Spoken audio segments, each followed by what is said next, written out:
So, Excellencies, distinguished panelists, friends, and colleagues, it's my pleasure to welcome you to IDLO's Partnership Forum. A warm welcome also to all of those joining us online from around the world. Friends. Okay, are we all right? I think so. As I was saying, I'm very happy to welcome you, those in the room, here with us, and all of you joining us online. I'm Jan Beagle, Director General of the International Development Law Organization, and we organize this forum each year alongside IDLO's Annual Assembly of Parties to stimulate dialogue on key issues on the rule of law. And this year's theme was selected to reflect on the link between justice and the extraordinarily turbulent times we are living in. Across the world, the compounded effects of major intersecting crises from the COVID-19 pandemic to conflict and climate change are fueling a backlash against human rights, the rule of law, and democratic governance. Despite being almost halfway through the period for implementing the 2030 Agenda, the world is behind on achieving all 17 Sustainable Development Goals. And in some cases, there has been backsliding on decades of hard-fought development gains. The already wide justice gap continues to grow. And as national-level justice systems have come under tremendous pressure from insecurity, attacks on the independence of the judiciary, and corruption, even as the need for legal protection and services grows.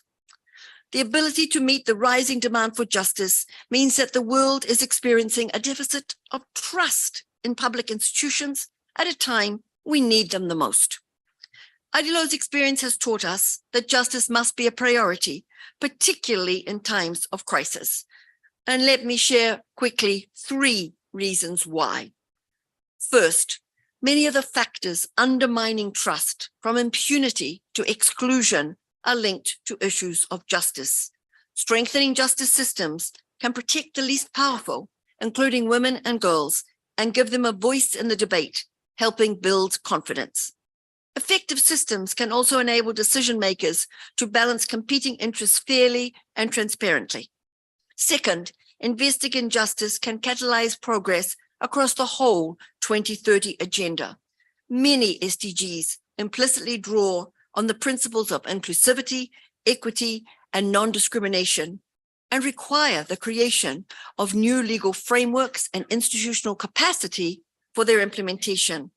For example, better resolution of land disputes can help to end hunger by supporting agrarian communities in obtaining guarantees of land tenure, enhancing their livelihoods, and leading to increased food security.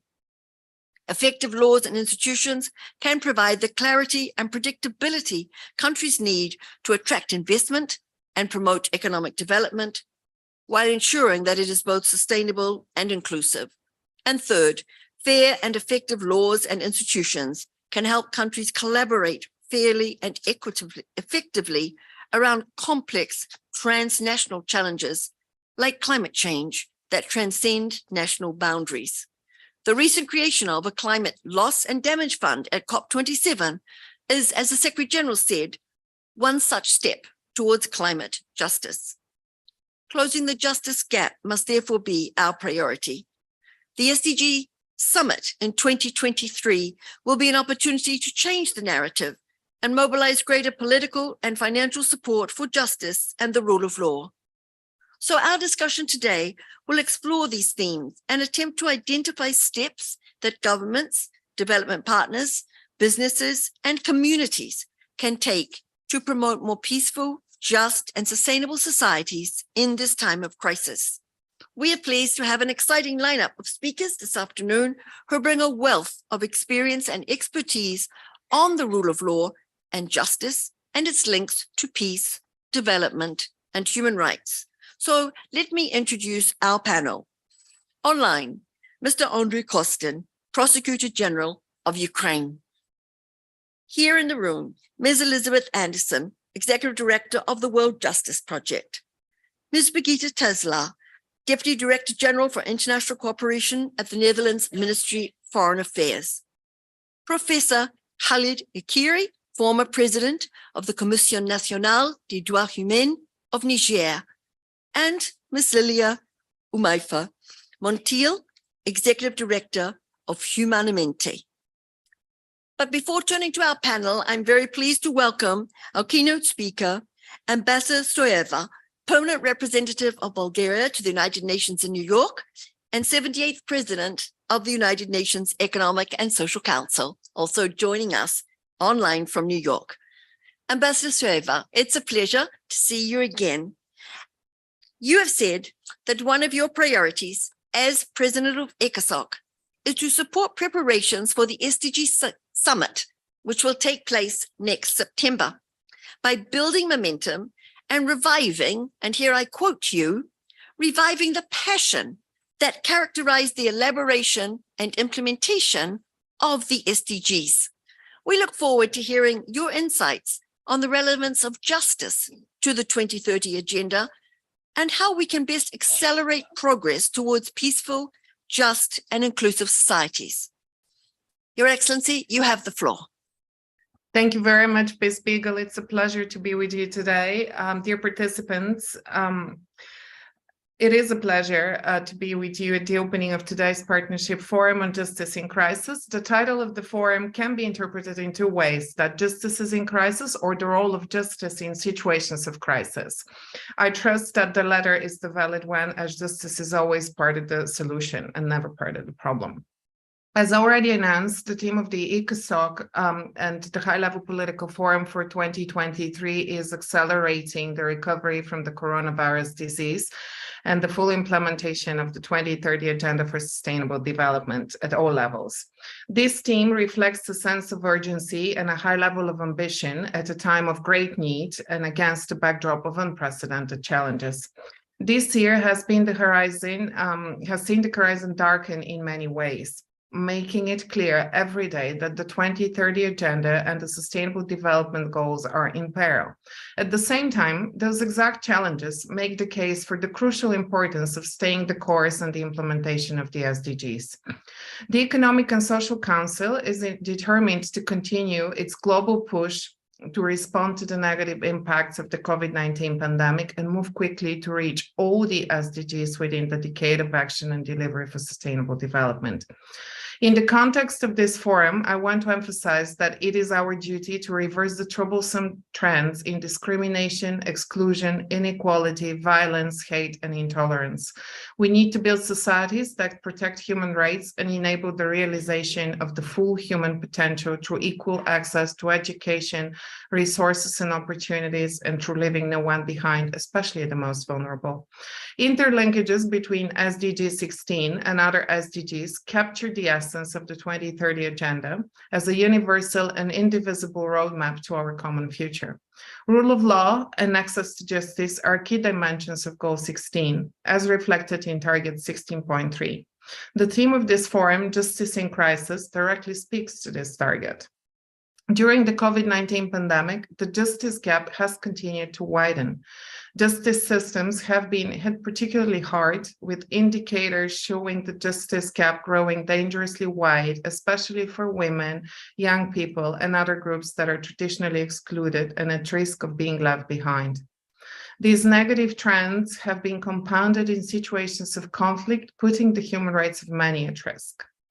On the positive side, during the pandemic, many countries faced the need to rethink the way public institutions function and interact with those they serve, have come to with alternative, simplified, and more effective ways to enable access to justice, including through the use of digital government tools. But this should not detract the attention from the gaps that remain and the need to leave no one behind in terms of access to justice and enable the less powerful to claim these rights. More broadly, we must not waver in our efforts to promote more people-centered approach to the rule of law. In doing so, increased responsiveness of public institutions has to be accomplished and accompanied by enhanced transparency and accountability.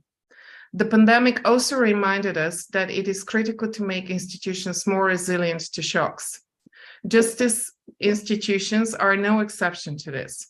Lessons learned from the pandemic must be translated into norms, institutions, and processes that not only can continue to perform their functions in times of crisis, but can also support those they serve in enduring the recovery from them. If we do not heed this call, we will always be at the mercy of the next crisis. And if we know anything for certain, it is that another crisis will happen. Ladies and gentlemen, in September 2023, the SDGs Summit in New York will review the implementation of the entire 2030 agenda and provide high-level guidance on transformative and accelerated actions for achieving the SDGs. It is my sincere hope that the summit will prove to be a turning point in raising the stakes and urgency of doing whatever it takes to achieve what we all committed to in 2015. We cannot waste any more time. And here Ms. Bigo just spoke about the passion. I do hope that this passion will be replicated. Preparations for the summit must provide policymakers at all levels with concrete, actionable options in all the areas of the SDGs, including SDG 16, and most importantly, SDG 16, because this is a horizontal goal. I hope that this partnership forum can achieve precisely that in its area of focus, justice, and identify actions that governments, international organizations, businesses, and communities can take to promote more peaceful, just, and inclusive societies. We are all aware that transforming governance requires changing dialogue among all parties involved: governments, citizens, civil society, and other actors. I appreciate the multi-stakeholder nature of this forum, and I look forward to the conclusions of your deliberations. Thank you very much. Thank you very much, Ambassador Strueva. Your remarks have set the stage perfectly for today's discussion. And we look forward at IDLO to continuing to collaborate with you. And I can assure you that your passion will be replicated. So thank you so much for joining us. Let me now invite the Prosecutor General of Ukraine, Mr. Andrei Kostin, to join us, who I thank very much for taking time out of his busy schedule to be with us. And as I and many of our member parties said this morning, the invasion of Ukraine is a severe setback to global peace and security and to the rule of law. Mr. Kostin, the war has caused immense human suffering in your country, and it had a significant impact on the global economy and food security. You took up your current role in the middle of this conflict. Can you tell us why justice is important for Ukraine at this time of national crisis, and what the Office of the Prosecutor General is doing to preserve the rule of law? You have the floor, sir. Thank you, dear Director General Beagle, dear panelists, and participants of the IDLO Partnership Forum. I'm grateful for this opportunity and regret for being unable to join you in person due to official commitment. Nevertheless, I'm honored to contribute to the discussion virtually, as topic is vital for us Ukrainians.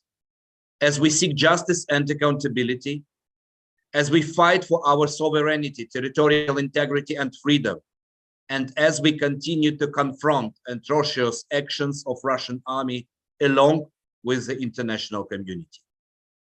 We particularly value efforts of our partners who have been reactive from the very first day of Russian aggression, IDLO being among them, and its team pioneering strategic advice to the Office of Prosecutor General. For me, as the Prosecutor General of Ukraine, justice in crisis has a special meaning and value.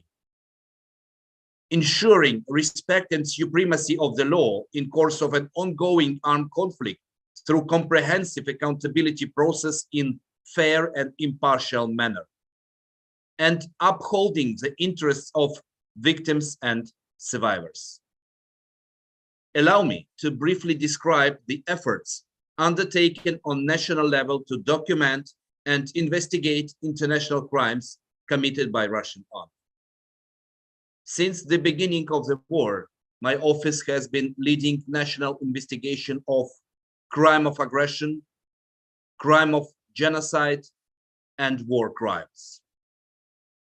Despite the challenges of having access to temporarily occupied territories and places with active phase of hostilities, we have registered more than 50,000 incidents of war crimes, ranging from indiscriminate shelling of civilians, willful killing, torture and ill treatment, rape and other forms of sexual violence, forced displacement and transfer of Ukrainian people, pillage on massive scale, and massive destroying of private and civil infrastructure. We have already identified 226 suspects of war crimes. We have issued 63 indictments, and we have got already 14 convictions in Ukrainian courts. Our current achievements are largely the product of resilience and heroic determination of Ukrainian prosecutors and law enforcement authorities to investigate and prosecute international crimes despite continuous risks to their safety and security, with the conduct of hostilities being still ongoing. Prioritization of documenting, investigating, and prosecuting international crimes through specialized war crimes department recently established regional war crimes unit and established conflict-related sexual violence unit. Commendable efforts undertaken by international mechanisms and cooperation instruments such as the International Criminal Court, United Nations Inquiry Commission, and Joint Investigation Team. And also individual states dispatching teams of experts on the ground and initiating investigations on national level. Last but not least, rapid and need-based assistance by our international partners, particularly by the Atrocity Crimes Advisory Group that IDLO is member of, in securing strategic legal advice and capacity building. However, our ongoing quest for justice is not without challenges. First, regrettably, as we speak today, Russia is continuing to weaponize winter with intensified missile attacks against critical civil infrastructure and cities in order to starve, terrorize, and freeze our population in cold winter, to paralyze us. Millions of Ukrainians are in dire humanitarian situation without electricity, heating, and water. It's a clear example how the modern hybrid warfare tactics often blatantly disregard principles and values of international humanitarian law. Second, undeniably, the planning and waging of the aggressive war is a flagrant violation of the UN Charter and precedes all other crimes committed by Russian army. These acts require adequate response entailing Russia's state responsibility, as well as individual criminal liability of its political and military leadership. We have already identified more than 600 suspects in the ongoing criminal proceedings in the crime of aggression. However, we, national authorities, are barred to prosecute acting head of state, head of government, and Minister of Foreign Affairs due to personal immunity, whereas the International Criminal Court lacks jurisdiction for the crime of aggression. Therefore, we have been actively voicing the need for establishment of ad hoc special tribunal for the crime of aggression. International crimes committed by individuals, not by abstract entities. And we must end impunity for actions that breach international peace and security. Third, unfortunately, the use of modern technologies as well as targeting of critical infrastructure, particularly spills from oil refineries and supplies, results in the tremendous damage to natural environment, causing air pollution and contamination of soil and underground waters. More than 680,000 tons of petroleum products burned during the missile attacks. Strikes against nuclear facility and nuclear power plants are particularly alarming, and if successful, could result in the catastrophic consequences for Europe and world global. Environment is the silent victim of this war. We are mindful of such risks and are actively responding to these incidents with the involvement of IDLO experts. Fourth, material destruction is unimaginable and it continues on a daily basis. Shattered cities, damaged environment and ecosystem, crippled economy amidst massive human losses. And reparation of harm to Ukraine, to victims and survivors is one of the standing issues.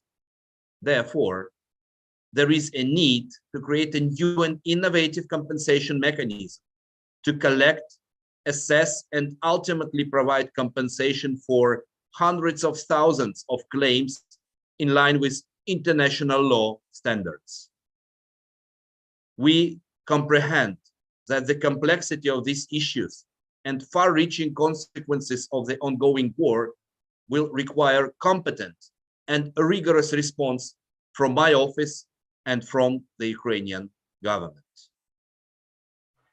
While we all understand and agree that investigation of international crimes is our top priority, we are also remain committed to continue reforms in the prosecution service, as our ultimate goal is to design a service that safeguards rule of law, that guarantees fair, impartial, and efficient administration of justice on behalf of society and in the public interest, that protect human rights and freedoms. In this regard, fight against corruption remains our priority, along with strengthening specialized justice institutions in Ukraine, effectively prosecuting corruption-related crimes, as well as upholding integrity and independence of prosecutors.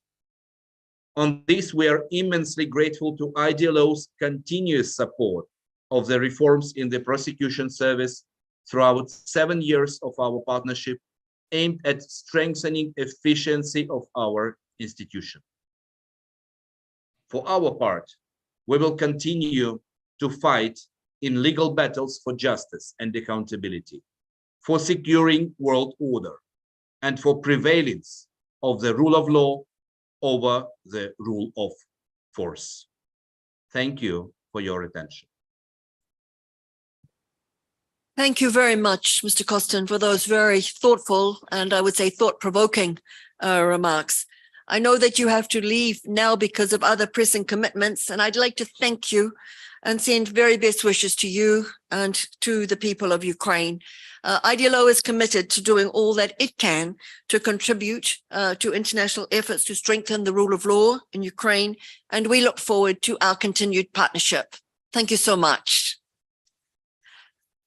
I'm now very happy to welcome Ms. Elizabeth Anderson, Executive Director of the World Justice Project.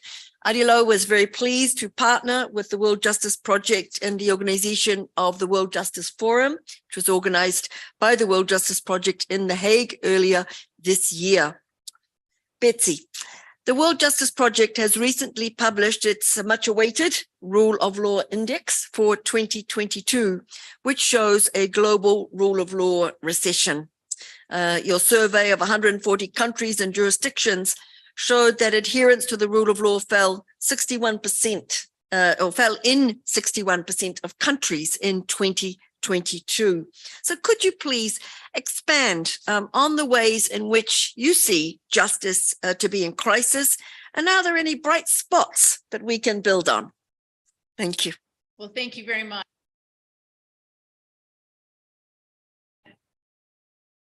Introduction, and thank you very much for that introduction and for the opportunity to be here with you for this IDLO Partnership Forum.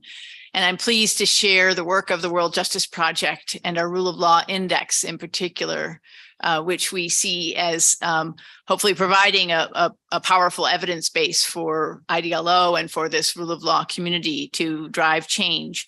The Rule of Law Index is an annual measure of the rule of law, drawing on surveys of practitioners and households now in 140 countries. And the goal of this effort is to gather a user perspective on how justice systems and the rule of law are working in people's lives. It measures the rule of law across 8 factors and 44 sub-factors. The 8 factors are constraints on government powers, the checks and balances that hold executives accountable. Guarantees against corruption is the second factor. Third is open government. Fourth is fundamental rights. Fifth is order and security. Sixth is regulatory enforcement. Seventh is civil justice, and 8th is criminal justice.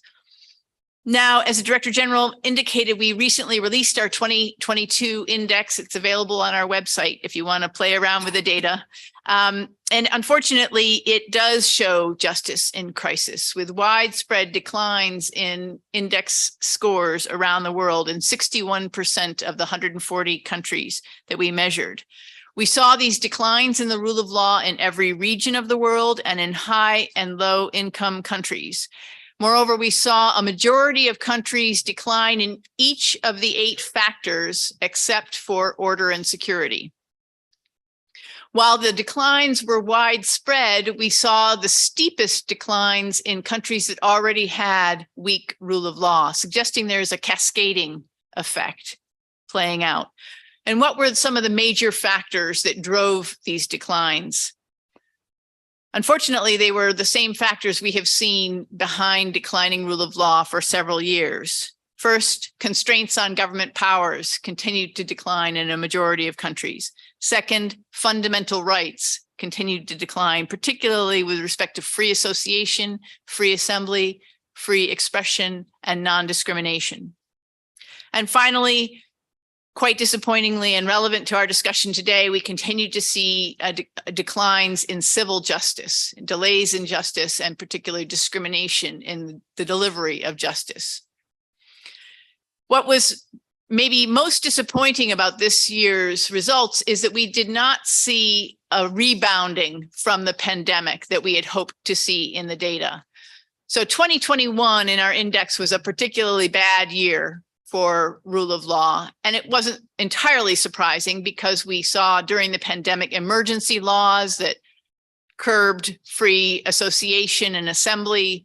We saw the shutting of courts that resulted in significant delays in the provision of justice.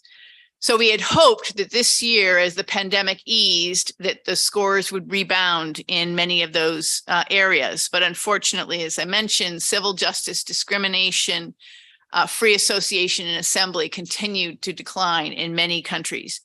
Indeed, 2/3 of the countries that saw declining rule of law in our index in 2021 declined further in 2022. These trends over the past year are mirrored when we look at the data over multiple years. We now have longitudinal data from 2015 to 2022, and we can see there that 64% of the countries that we have measured over that period have declined in their rule of law. So, lest I leave you with that very depressing picture, let me end with a few comments about bright spots. There were 3 bright spots that I can point to in our research and the data. First, some of the countries that improved the most in our index this year are countries that have had peaceful transitions in power over the last year, many of them through elections that were free and fair, suggesting that there is hope when those democratic processes can be allowed to take place. The challenge we have seen over many years, often the countries that improve the most are those that have had such a transition. And often we see that improvement rather fleeting as the promised reforms are not realized and hopes are dashed. Then 3 or 4 years later, those countries are the ones that are falling the most in our index. So this is a challenge for IDLO and for this community to work with partners in those countries that have experienced transition to really ensure that the rule of law and democracy deliver. The second bright spot relates to a number of countries where we can see the positive impact of standard setting and accountability for rule of law, particularly in Europe and the European neighborhood. I can refer to this as an EU effect, where standards on the rule of law and deep engagement with member states and applicant states are clearly having an impact. We see over many years that the countries that are not only performing the best in our index, but also are continuing to improve year over year are EU member states or EU applicant states or in that broader neighborhood. And it underscores for me that there is nothing inevitable about what we see as a rising tide of authoritarianism, particularly when we look at the former Soviet Union. Since 2015 to 2022, 5 of the 10 countries that have improved the most in our index are former Soviet states: Uzbekistan, Kazakhstan, Ukraine, Moldova, Estonia, all states where leaders have taken decisions and taking steps towards strengthening the rule of law. And it stands in quite stark contrast to the trends that we see in Russia. The third bright spot refers to, I will refer to as technology. The pandemic forced us all online and forced us to embrace technology as we never have before. And what we can see in our research is that many of the states that have been most resilient to the pandemic effects are those that were out ahead of us on technology and using it effectively in their justice systems. Now, the importance will be to continue to sustain that innovation and ensure that it is used in a way that meets everyone's needs. The devil is in the details on the use of technology, and perhaps I can elaborate on that in further discussion. Thank you so much, Betsy, for sharing this data, which I think clearly does show that justice is in crisis. And because we all want our actions to be rooted in evidence, I think it's very important that we keep what you have said in mind. Our next speaker is Ms. Brigitte Tazelaar, the Deputy Director General for International Cooperation at the Ministry of Foreign Affairs of the Netherlands, a strong partner of IDLO. Brigitte, the Netherlands has prioritized mobilizing political and financial support for the rule of law globally. Why is it important to keep this issue high on the agenda, and what steps can governments and organizations take? Over to you. Thank you very much, Jan, and it's really lovely being here. I think the theme that you chose this year is a very timely chosen theme, and Betsy actually elaborated already very well on this, justice in crisis, since we see indeed the public support for the rule of law declining, and at the same time we see crisis increasing. Therefore, the logical conclusion is that global justice gap is widening. And this is also a very important reason for me to come to Rome, because we adhere very dearly to the subject of rule of law and to the work that IDLO is doing. And therefore, I'm happy to be able to speak here. Because it's really, really important that we strengthen the global political and financial commitment on rule of law for sustainable development. I will try to explain why and how we do that. First of all, at the political level, it's really important that the rule of law is not an afterthought. It shouldn't come after water or food security or what have you. It is equally important. Some might even say it is more important, especially if you want to promote sustainable development and if you want to promote peace, especially in fragile settings. And there is also very clear evidence towards that. Already in 2011, the World Bank issued a report that said that investing in justice is a key precondition for breaking the cycle of fragility and conflict, and also a precondition for sustainable development. And another piece of evidence is a Dutch study that was done that shows very clearly that it is smart to invest in rule of law. It showed that if you invest $1 in justice, you save $4 in transaction costs. That is costs that people actually adhere to when they are entering a case. And you save $14 in productivity. So those are the opportunity costs. So it makes a lot of sense to invest in it. And the question is how to invest in it. And we strongly believe that a people-centered approach is extremely important. We should really shift our thinking from strengthening institutions to strengthening people-centered approaches, because the institutions in the end are there to serve the people. So to measure whether a rule of law is efficient and effective, it's actually by asking the people whether they have access, as the prosecutor said, to fair, impartial and efficient system. So, we try to persuade partners to take this people-centered approach, and we're really very happy that the UN also included this approach in the UN Common Agenda.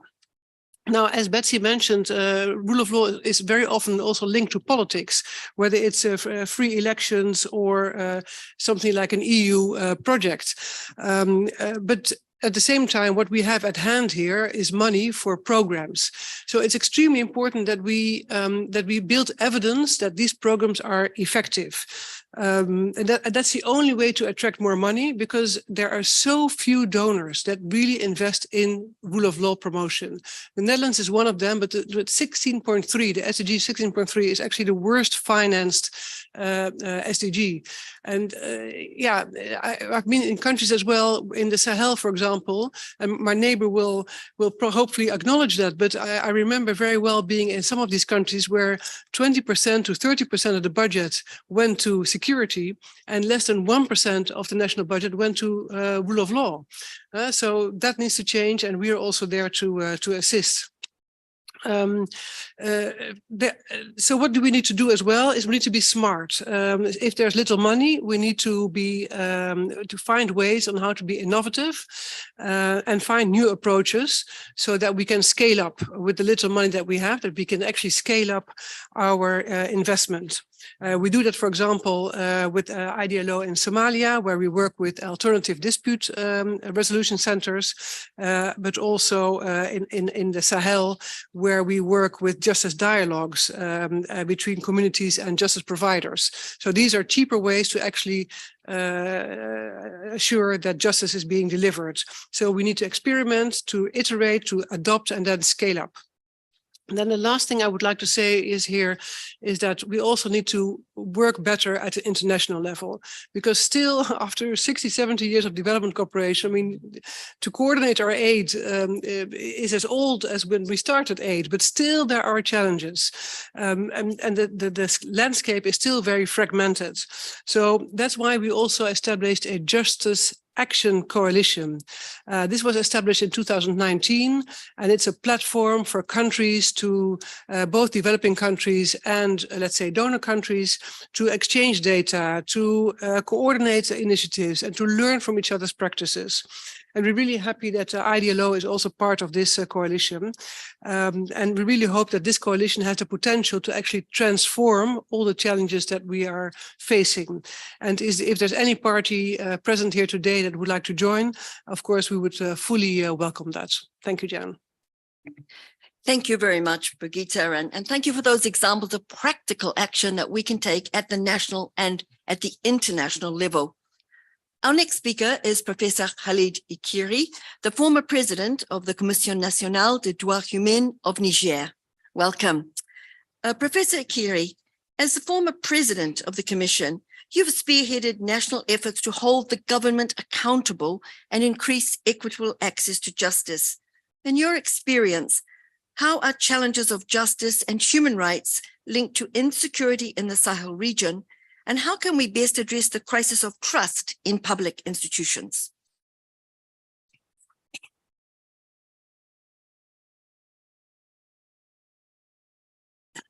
Merci, Madame la Directrice.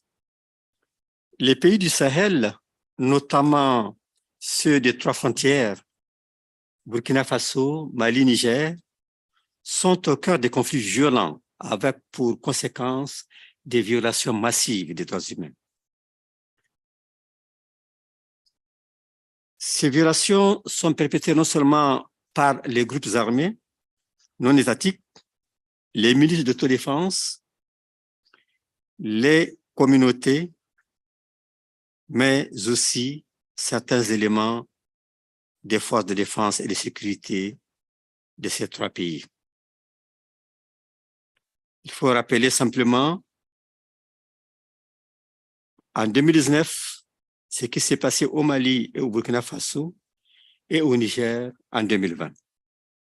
L'ensemble de ces drames n'ont pas connu de règlement judiciaire et constituent une certaine impunité à l'égard des victimes.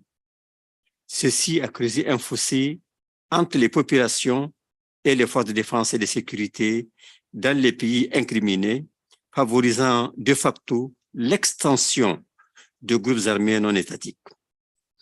Les drames relatifs aux milices d'autodéfense, ceux provoqués par les conflits éleveurs-agriculteurs, ainsi que ceux de Gan, viennent s'ajouter aux crimes précités plus haut, généralisant ainsi les questions sécuritaires dans les pays du Sahel. Le phénomène du changement climatique, avec son corollaire de sécheresse et d'inondation, contribue également à l'instabilité dans le Sahel. En effet, il perturbe le cycle des saisons, lessive les sols, provoque les famines, ce qui paupérise les éleveurs et les paysans et entraîne le déplacement interne des populations. L'ensemble de ces préoccupations constitue des graves violations des droits de l'homme, auxquelles le gouvernement doit apporter des solutions urgentes. La jeunesse du Sahel, ainsi dépourvue de toute activité, devient une proie facile pour les groupes armés non étatiques qui les recrutent, les forment à l'encontre de leur propre communauté. Certains d'entre eux s'adonnent à la migration. C'est pourquoi la justice climatique doit prévaloir et que les pays pollueurs paient conformément aux recommandations de l'accord de Paris. Par ailleurs, la justice dans les pays du Sahel est confrontée à un certain nombre de défis qui amènent le justiciable à ne plus avoir confiance en elle. Il s'agit notamment de la lenteur des procédures judiciaires, de l'accès difficile, soit pour des causes d'éloignement, soit pour des raisons de charité, la mainmise du pouvoir exécutif sur le pouvoir judiciaire, le droit à la défense, l'insuffisance des magistrats et des infrastructures.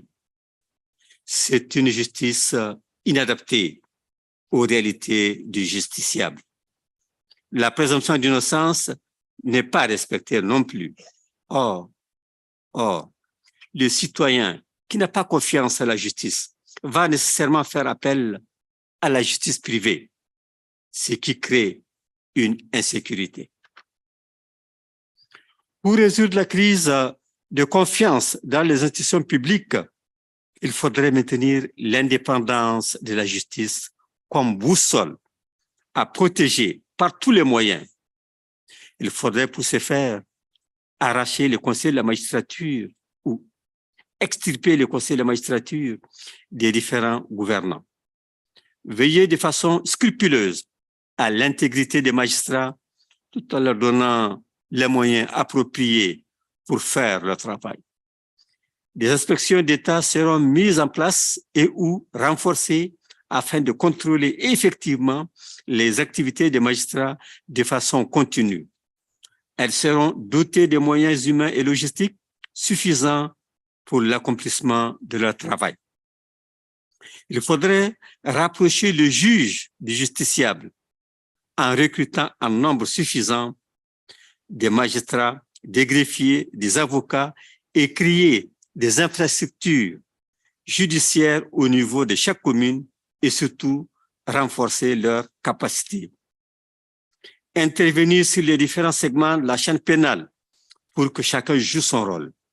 Dans ce sens, le travail mené par IDLO Niger est appréciable. Il a permis, dans un délai raisonnable, au niveau des zones d'intervention, de réduire de façon sensible la lenteur judiciaire. L'intervention des partenaires est donc un impératif urgent. L'État doit mettre en place une politique nationale de justice en lien avec les droits humains en mettant en avant les attentes des populations de chaque pays.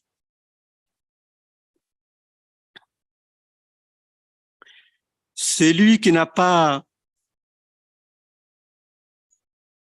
il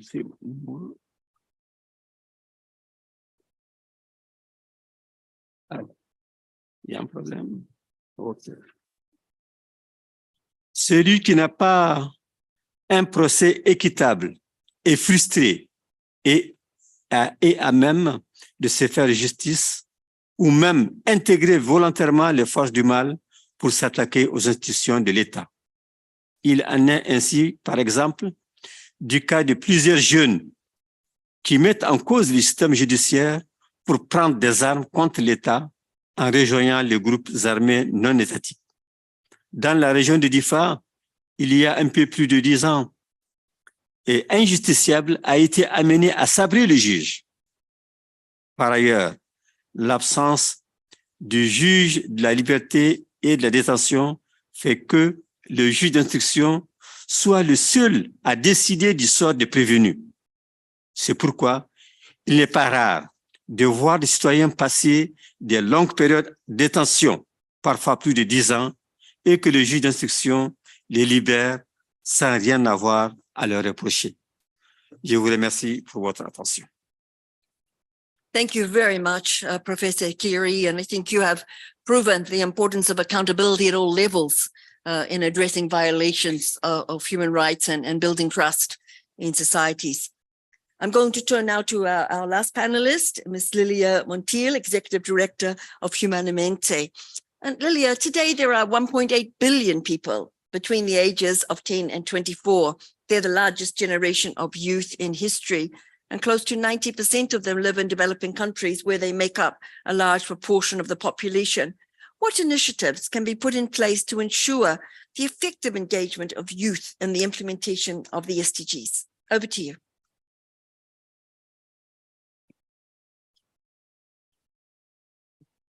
Thank you. Your Excellencies, ladies and gentlemen, good afternoon. Honored to be here at Partnership Forum. Honored to share this panel with Madam Director General and all the speakers. So allow me to switch to Spanish now. Los desafíos comunes en Latinoamérica que muchas de sus excelencias conocen, los indicadores, las barreras de acceso a los derechos que no solo están relacionadas con la edad o con el contexto de pandemia, en tercer año de pandemia, sino también con otras causas como los jóvenes y la migración, los jóvenes y el desplazamiento forzado, los jóvenes y las discapacidades, los jóvenes y la discriminación, los jóvenes y las desigualdades. La población joven en su gran mayoría enfrenta los mismos desafíos en todos nuestros países. Problemas estructurales que les impactan de manera directa y que no les permiten participar directamente en los procesos de desarrollo.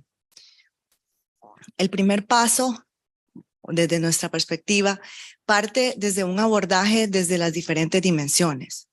Desde todas esas dimensiones donde los jóvenes encuentran barreras o accesos limitados. Nos referimos a salud, educación, empleo, falta de oportunidades y desarrollo económico, igualdad de género, prevención de violencia, participación ciudadana, participación política, cultural, deportiva, artística, acceso a justicia.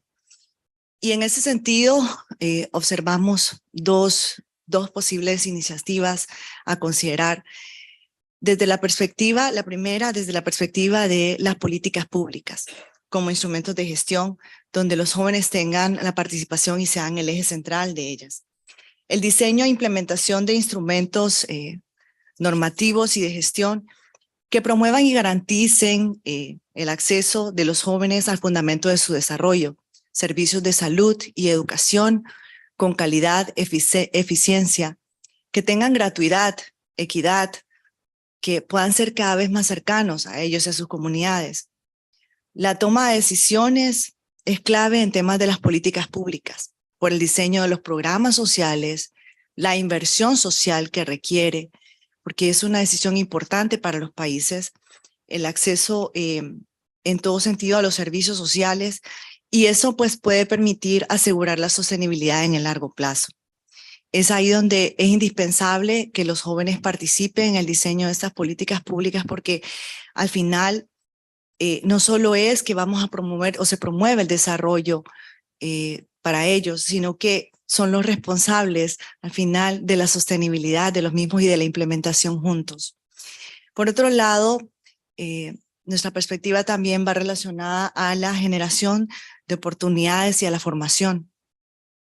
Modernizar, innovar, acercar los procesos de formación y el conocimiento, unificar esfuerzos con los estados, el sector privado, la academia, sociedad civil, la cooperación internacional.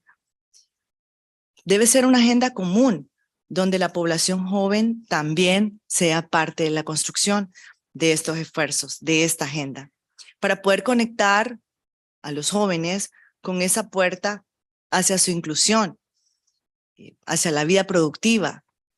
Y también por esa perspectiva nos obliga a todos a replantearnos cómo logramos incorporarlos en estos procesos, cómo logramos también ser parte tal vez de una red educativa, para poner un ejemplo, formativa, que se adapte a las nuevas necesidades y que no los deje atrás, en un contexto tan diferente que ni siquiera nosotros podíamos imaginar hace 3 años, como bien lo decían nuestros compañeros panelistas. Y eso es muy importante porque a los jóvenes los podemos preparar para transicionar, que sea una transición desde la educación hacia la vida laboral y al emprendimiento, hacia su vida plena y productiva. Integrarlos en el diseño de los programas de desarrollo que en este punto pasan desde la educación formal y la no formal, para que puedan también ser entregados como líderes de sus comunidades, como agentes de cambio, como agentes que sean participativos y que puedan ser ellos también reflejar en sus comunidades ese empoderamiento, pero sobre todo esa cohesión, esa sinergia que puede existir y que debe existir entre todos los sectores. Es importante que los jóvenes conozcan sus derechos, que los reclamen, que los puedan exigir, pero lo más importante, que puedan acceder a ellos, que los estados permitan ese acceso, que lo garanticen, pero que también conozcan sus deberes y esa responsabilidad que recae en ellos de construir, de implementar juntos todos esos planes de desarrollo que debemos construir con y para ellos. Tienen un gran potencial. La participación de los jóvenes es indispensable, su capacidad de acción, la voz fuerte y el impacto que se puede generar es mayor en el trabajo con los jóvenes en torno a la agenda de los objetivos de desarrollo sostenible. Y eso nos llama a tener una conciencia de los cambios que necesitamos, porque ante las brechas estructurales y ante los desafíos que todos nuestros países enfrentan en este momento, es un llamado para poner un paso hacia el frente con los jóvenes, darles ese poder que ellos necesitan, pero sobre todo generar las oportunidades de desarrollo que en este momento necesitan. La sostenibilidad depende estrictamente de los jóvenes, porque en 20, 30 años ellos son los líderes, en menos tiempo.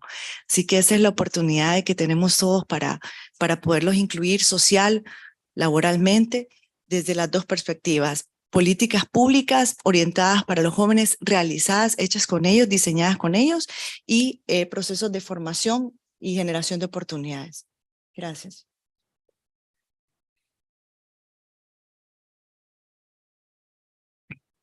Thank you very much, Lilia, for bringing this important youth perspective. I have a second round, a brief second round with the panel members, and then I will open to the floor. So I'd like to start with you, Betsy. We have said that one of the recurring obstacles to implementation of the SDGs is the so-called data gap. And how can we mobilize new technologies to close that gap and accelerate implementation of the SDGs? Thanks very much for that question. And it's a critical one. We at WJP like to say, measure it, change it. And that's important for a couple of reasons. One, it gives, if you measure something, you can get a baseline of where you are and measure progress. But particularly in this area of access to justice, measuring and how you measure is really important for understanding the problem and designing solutions that are fit for purpose. And in particular, it's critically important to take a people-centered approach, that we understand how people are experiencing the justice system. And too often in the past, we have measured justice systems from an institutional perspective. What's the caseload of every judge? How many courthouses are there? How many lawyers are there? And we miss the reality of the millions and even billions of people who never access those systems. And so we have advocated using legal needs surveys to get a handle on this.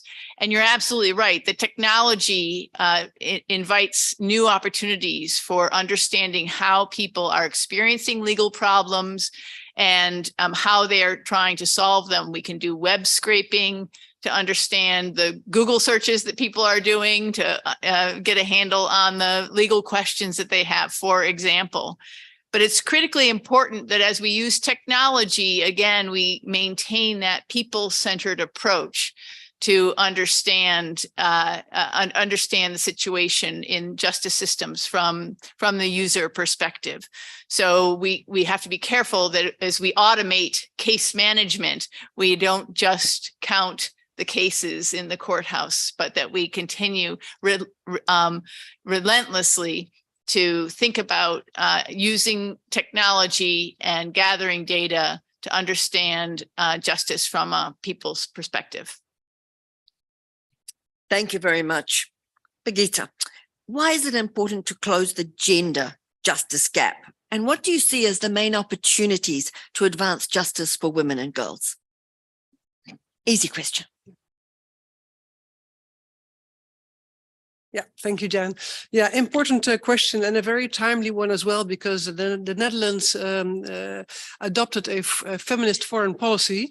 We were not the first, but the 11th or so, but still a small group of countries compared to the whole world. So anyone to join, please join. And there is, of course, a logic behind it, because if we want to leave no one behind, we have to take especially care for women and girls who are the most vulnerable.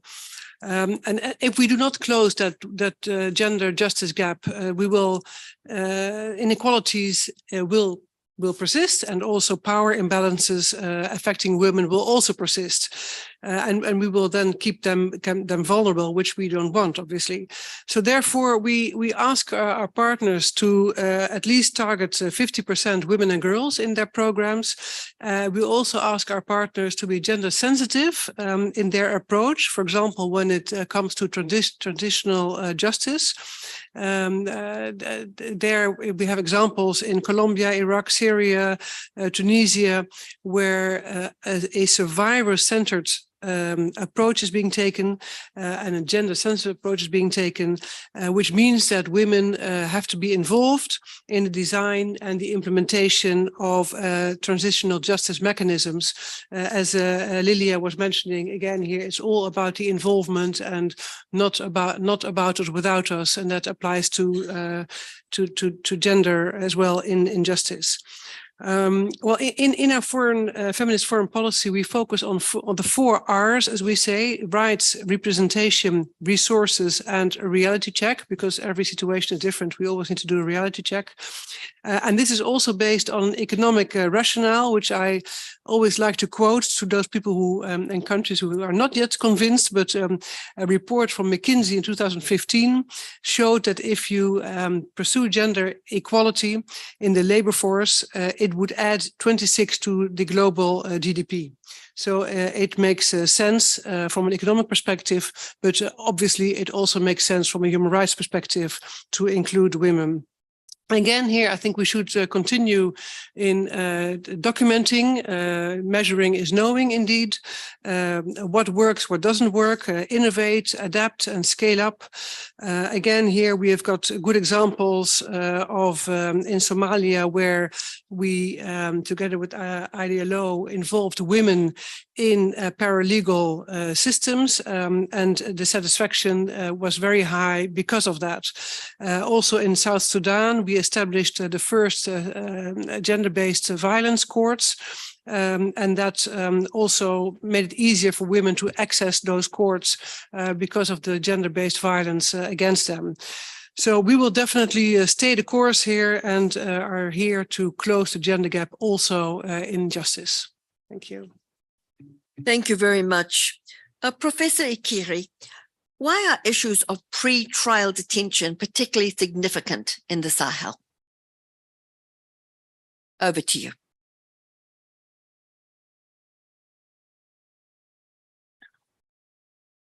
Au niveau du Sahel, les détentions préventives et leur traitement est extrêmement important parce que, et dans la plupart des cas, et au niveau des missions que nous avons utilisées et que nous avons effectuées au niveau des prisons, nous avons pu nous rendre compte que les premières réactions des justiciables, c'est de dire: nous ne savons pas pourquoi nous sommes là depuis 4 ans, depuis 5 ans, depuis 10 ans. Ça suffit. Et cette frustration met malheureusement les justiciables dans un état de révolte contre l'État lui-même. Et c'est pourquoi, quand vous prenez un pays comme le Mali, ce sont les groupes terroristes auxquels les populations font recours. Pourquoi? Parce que les groupes terroristes, quand ils ont donc l'affaire des populations, ils l'expédient assez rapidement et les populations sont d'accord sur cette justice expéditive-là. Et donc, il y a une certaine sympathie des groupes terroristes par rapport aux populations. Et ceci ne facilite pas la tâche aux différents pays du Sahel qui doivent lutter contre les groupes terroristes. Parce que, comme tout le monde le sait, lorsque les forces de défense et de sécurité n'ont pas la confiance des populations, la guerre est perdue d'avance. Voilà, Madame la directrice, très rapidement, et que ce à quoi peut amener donc une détention préventive et très longue au niveau des prisons. C'est la frustration et pour certains, la mise en confiance au groupe terroriste beaucoup plus qu'à l'État. Merci. Thank you very much. And Lilia, in what ways could the private sector be more effectively involved in promoting justice and sustainable development?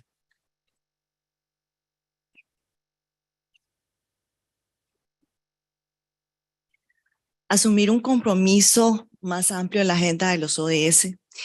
Para trascender el sector privado, debe asumir que hay más responsabilidades que solo generar fuentes de trabajo.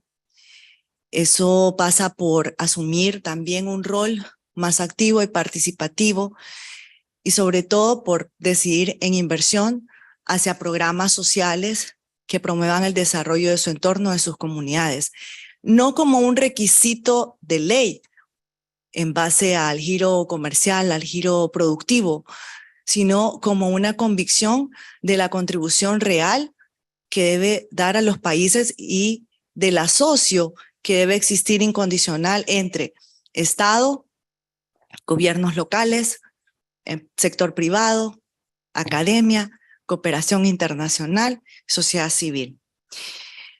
En la dinámica empresarial, también enfocados, el siguiente punto sería como el desarrollo sostenible, porque cada día más países y más sectores productivos se suman con voluntades hacia las iniciativas de la responsabilidad social empresarial, con la búsqueda de asegurar su entorno, de promover sistemas o crear sistemas de protección, de atención, garantizar acceso a derechos. Y en esa línea de pensamiento es donde se siguen sumando más empresas, donde se sigue sumando el sector privado, donde se siguen sumando más socios. Pero para esto se necesita la participación de todos los actores que hemos hablado, creo que todos en este espacio. Incorporarse de manera activa y participativa en los procesos con el Estado, porque al final el sector privado genera riqueza en nuestros países y es con el asocio del Estado con que pueden incidir en políticas, en programas de desarrollo y ponerlos al alcance de los ciudadanos y del desarrollo de los países. Y por último, acerca de la justicia, el sector privado puede aportar mucho, no solo en promover el conocimiento de los derechos, sino también en crear hasta mecanismos a lo interno de sus sistemas productivos. También ser veedores de los sistemas de justicia, ser promotores y sustentar mediante prácticas de integridad, protección y garantía de los derechos de las personas. También el sector privado debe asumir ese respeto por las leyes, por el cumplimiento de las leyes, tanto nacionales como internacionales. Lo mismo sucede con la participación de la academia en asocio con el sector privado para la promoción de normativas y leyes que sean en beneficio de los trabajadores y del desarrollo. Y por último, y creo que no es el menos importante, sino quizás algo que es transversal, y es enfocar los recursos a la inversión social, que es el punto inicial que tocábamos. La empresa privada tiene la posibilidad, el sector privado, de incidir a través de la inversión y promover desarrollo en nuestros países. Y esa es la manera en la que puede contribuir en la agenda directamente. Dejar de ser no solo su contribución con la fuente de trabajo, que sí contribuye al desarrollo, pero hay algo más por hacer. Y en nuestros tiempos, en nuestros países, ante todos los desafíos que tenemos, todos por igual, entender que la justicia social es responsabilidad de todos debe ser la premisa para crear estas sinergias positivas para nuestros países y las realidades que estamos viviendo, para lograr disminuir esas brechas que hoy tanto nos han aquejado y que hemos conversado durante el día. Muchas gracias.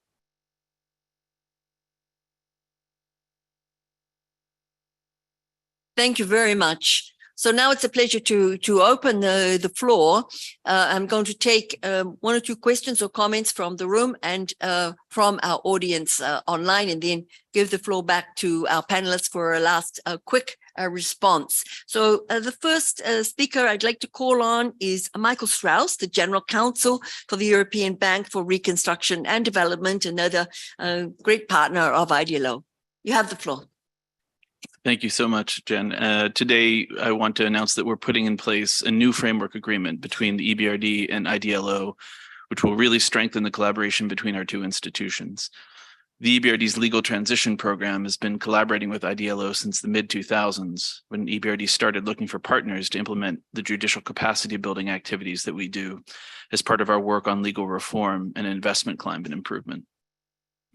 As an organization focused on promoting the rule of law, IDLO already has a robust experience in judicial capacity building. So with our partnership, we aim to join up with IDLO's vast technical expertise with EBRD's deep and detailed country knowledge and contacts, and along with financing, of course, which is a truly win-win scenario. We launched our first joint judicial capacity building project in the Kyrgyz Republic in 2006. We trained over 300 Kyrgyz judges on commercial law topics, including a number of capacity building actions.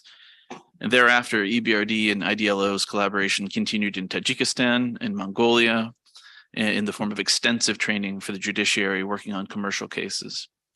New initiatives have since been launched in the Western Balkans and many countries in our CEMED region. To date, EBRD and IDLO have implemented 23 initiatives in 18 countries of operations, focusing not only on judicial and bailiff training, but also on promoting commercial mediation as a means of alternative dispute resolution. With today's renewal of our commitment, I'm confident there will be many more fruitful initiatives implemented jointly, and I look forward to the future collaboration.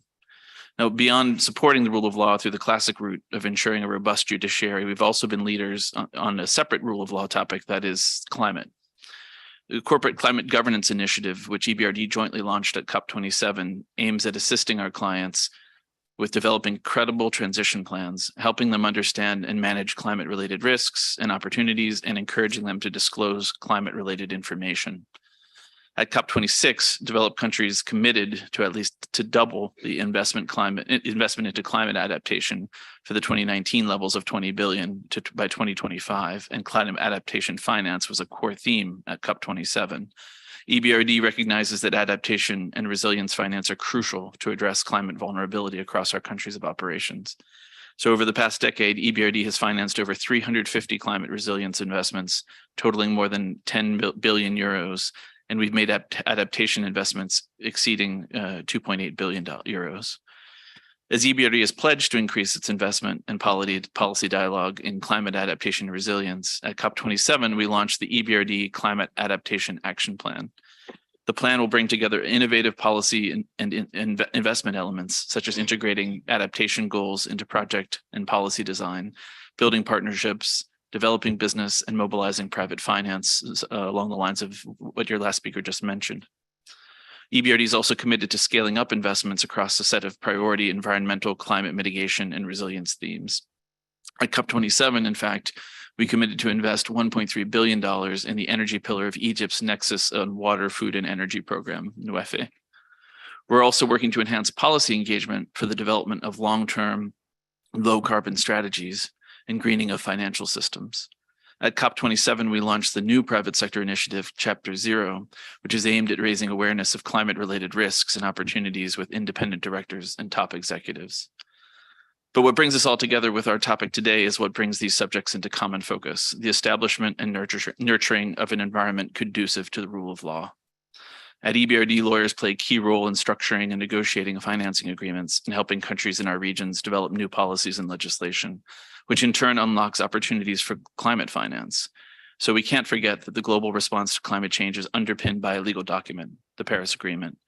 Rule of law and climate action are therefore inextricably linked. The role of law in transition towards a sustainable economy also raises key issues of justice, equity, and responsibility, which is why we're seeing increased climate litigation globally. Our experience has shown that the most effective way to support national legal systems with adjudicating complex cases is through judicial training and information sharing. So together with IDLO, our legal transition program is developing judicial capacity building projects that we've been doing since 2006. In the future, we intend to develop similar projects in the climate litigation area as part of our newly concluded framework with IDLO. Thanks very much.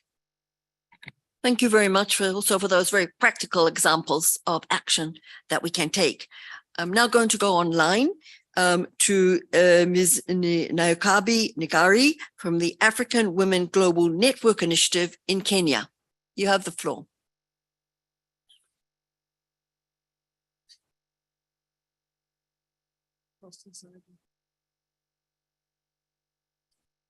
Mm-hmm.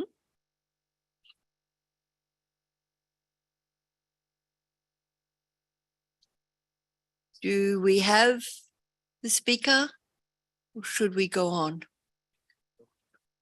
Okay, I think we'll go on then and come back. And I'm coming back to the room. Professor Massimo Maria Caneva, the president of the European Association of International Studies. You have the floor. I am here. Yes. Thank you, Director General, for the invitation. And I am very glad and very proud to be here with people, persons, ambassadors, professors, specialists engaged to change. As I told you when I'm going in this room, when I met you, I told you, change for better future for. And the first justice engagement for us is the new generation, future of the new generation. I would like to take, based on my words from the appeal of the Secretary General Guterres of the United Nations few weeks ago. World is disoriented. World is disoriented. The crisis in East Europe, in Ukraine, what happened now during these days in the Middle East, in Palestine, what happened in the Mediterranean, everywhere, the world is disoriented.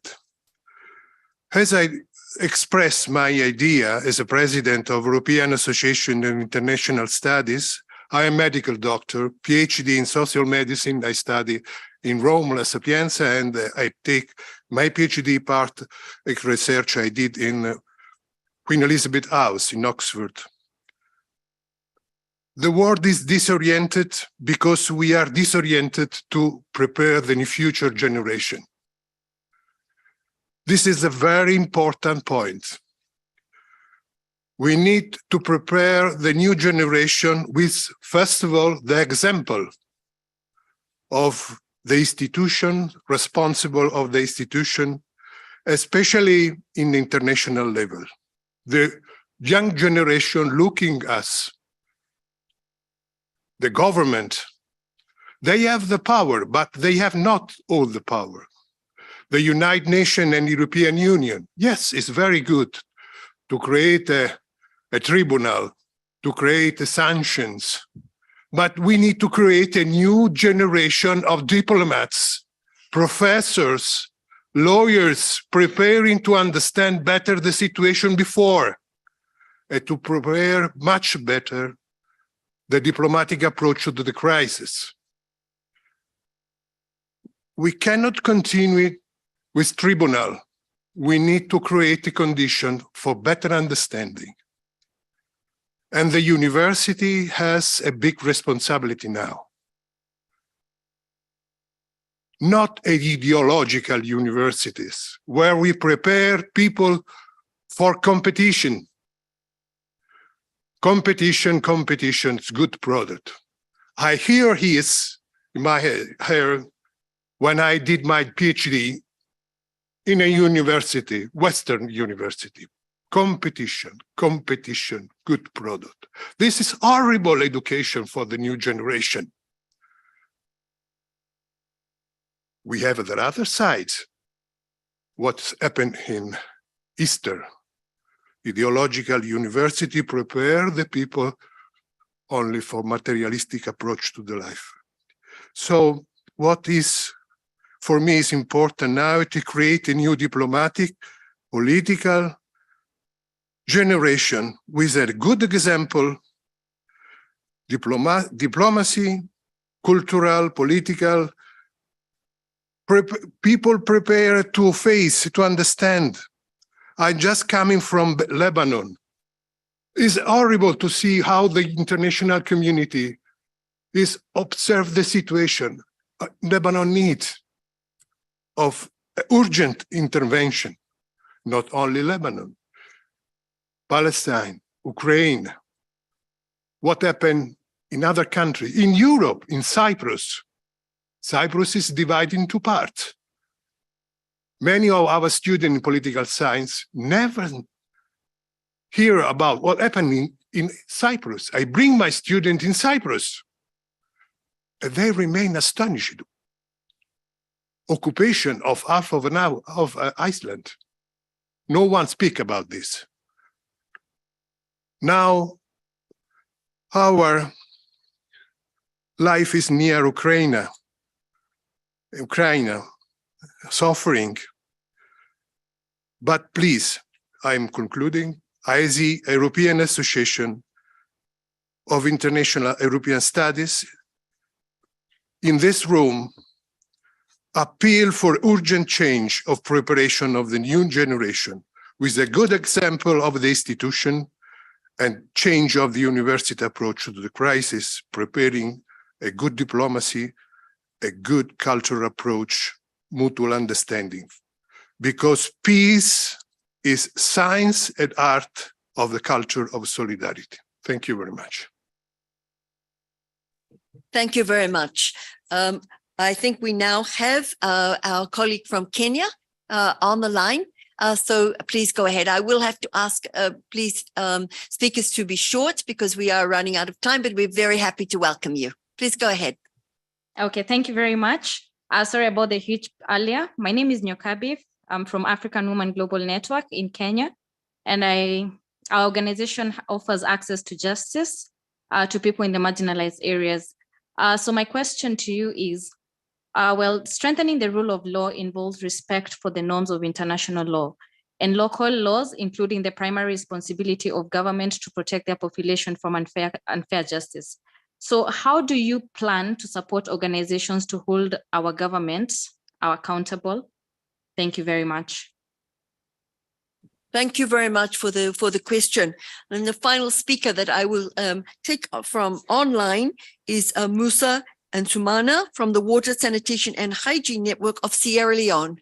You have the floor.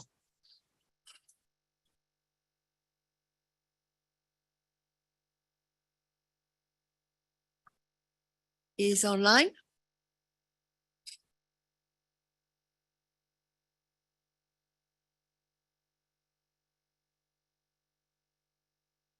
No. No, okay. So we seem to have lost. However, I think we have heard some interesting perspectives, and I'm going to now give the floor back to our panel to give us some last thoughts. They can respond to any of the comments or questions and maybe give us their last thought about what we need really to do to address this justice in crisis. And I'm going to start with you, Betsy. Thank you very much. I will take the last comment or question from our colleague from Kenya and offer invite you to look at the World Justice Project Rule of Law Index data, which covers 140 countries, and we see this as a tool that we certainly don't want to sit on the shelf. We want to see this data in action and invite partners like your organization to use the data to hold governments accountable. It is a snapshot that is produced annually that you can use to engage government about the strengths and weaknesses. And we've got lots of examples of organizations that have done that effectively. And we'd be pleased to share those examples and models with you and explore ways in which we can work together. Thank you so much. Brigitte. Yeah, thank you, Jen. I'll take the same question, how to hold governments accountable. I think besides many of us having our bilateral dialogues, we of course also have our EU dialogue with countries under Article 8, where we discuss issues like human rights, rule of law, etc. Of course, there's a UPR in Geneva, where we hold each other accountable on many of these aspects.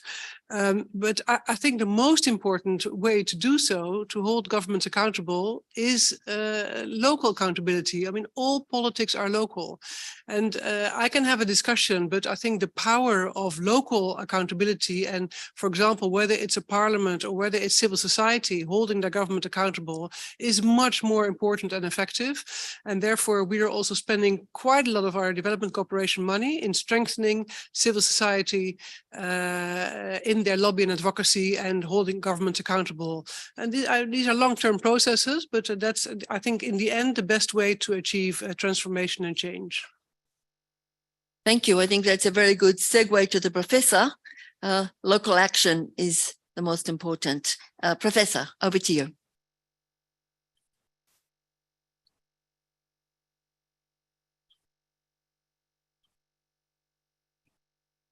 Merci beaucoup, Madame la Directrice. Au niveau local, je pense que l'action est plus importante parce que c'est au niveau local que se trouvent les personnes les plus démunies, celles qui ont difficilement accès à la justice, celles qui sont à 200, 300 kilomètres des infrastructures judiciaires, celles qui ont moins de moyens pour se défendre au niveau de la justice et celles donc qui ne sont pas armées pour pouvoir se défendre. C'est pourquoi je pense qu'une action permanente, continue, au niveau de communautés locales peut avoir des réponses immédiates, positives et importantes pour ces communautés. Je vous prends le cas d'une des régions où intervient IDLO, Niger. Dans une des prisons à Deikena, c'est dans la région de Tillabéri. À un des passages de la délégation d'IDLO, il y avait 36 prévenus. Donc, conformément à son approche d'intervention au niveau de la chaîne pénale, elle a mis fin à l'entrée de la justice. Au prochain passage, il y a 3 prévenus. C'est concret. C'est concret. Et je pense que c'est dans ce sens-là qu'il faille agir. La justice est faite pour les populations. Elle n'est pas faite pour les dirigeants et pour ceux qui ont forcément les moyens. Elle doit être faite pour les 98% des gens qui n'ont pas l'accès au micro, qui n'ont pas accès aux magistrats et aux avocats. C'est eux qu'il faut aider. C'est eux qu'il faut aider. Et il serait plus juste que ces communautés locales puissent faire l'objet d'attention particulière. Parce que c'est aussi elles qui représentent le succès ou le non-succès contre le terrorisme sur lequel on veut lutter. Vous savez, elle est étendue sur l'ensemble des territoires du Sahel, cette population-là. Et donc, elle peut voir des groupements terroristes et les couvrir ou les découvrir. Est-ce que vous suivez bien ce que je veux dire? Donc, c'est entre ces mains que se trouve le succès contre le terrorisme. Et à mon avis, c'est l'exemple d'IDLO au Niger est palpant et il faut le prendre comme une recette à mettre en œuvre partout au niveau des juridictions et dans les pays du Sahel. Je vous remercie. Thank you very much, Lilia, the future generations. Thank you, Madam Director. En torno a los indicadores que leía nuestra directora general, hay uno que es supremamente alarmante, sumado a los que ella leyó, y es que el 43% de la población joven del mundo que podría estar trabajando carece de empleo o son trabajadores que viven en la pobreza. Son nuestros jóvenes. Ante estos indicadores, sumados a los demás que hemos leído y escuchado, se nos vuelve la pregunta que decía una de sus excelencias esta mañana, es el desafío no es el qué, el desafío es el cómo. ¿Cómo lo vamos a lograr? ¿Cómo vamos a hacer esa transición? Y por eso se sugiere y se discute mucho el enfoque multidimensional, sobre todo en Latinoamérica, donde hay tantas desigualdades. Entonces, cuando hablamos de un enfoque multidimensional, estamos hablando de acceso a salud, a educación, el acceso justo. Entonces, ¿qué es justicia? ¿Dónde está lo justo para nuestros jóvenes? ¿Dónde está lo justo para ellos? ¿Qué es lo que estamos construyendo? ¿Y cuál es la responsabilidad que tenemos? La responsabilidad es crearle las condiciones para su desarrollo, para su inclusión social, laboral, para una vida digna, para una vida plena. Pero estamos hablando de que nuestros jóvenes miran, la mayoría de manera irregular, son desplazados forzosamente de sus comunidades, son discriminados por diferentes causas, hasta por su lugar de origen, por su discapacidad. Entonces, eso es lo que está sucediendo hoy en Latinoamérica.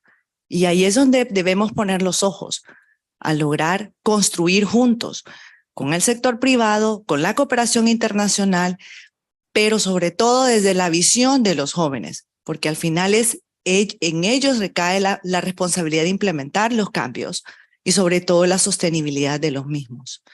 Gracias, Madame Director. Thank you very much. I'd like to thank all of our speakers, particularly Ambassador Stoeva and Prosecutor General Costin, and our panel here with us in the room. And also all of you who have joined us here today in Rome and online.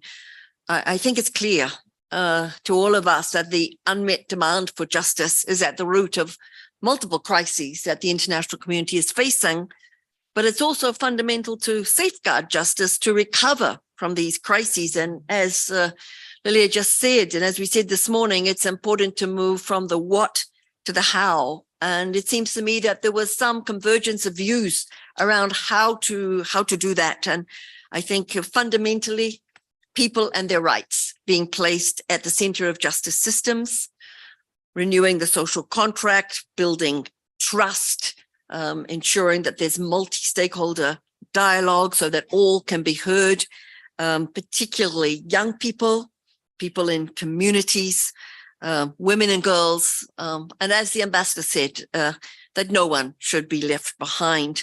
We've also heard we need to follow the data, the evidence.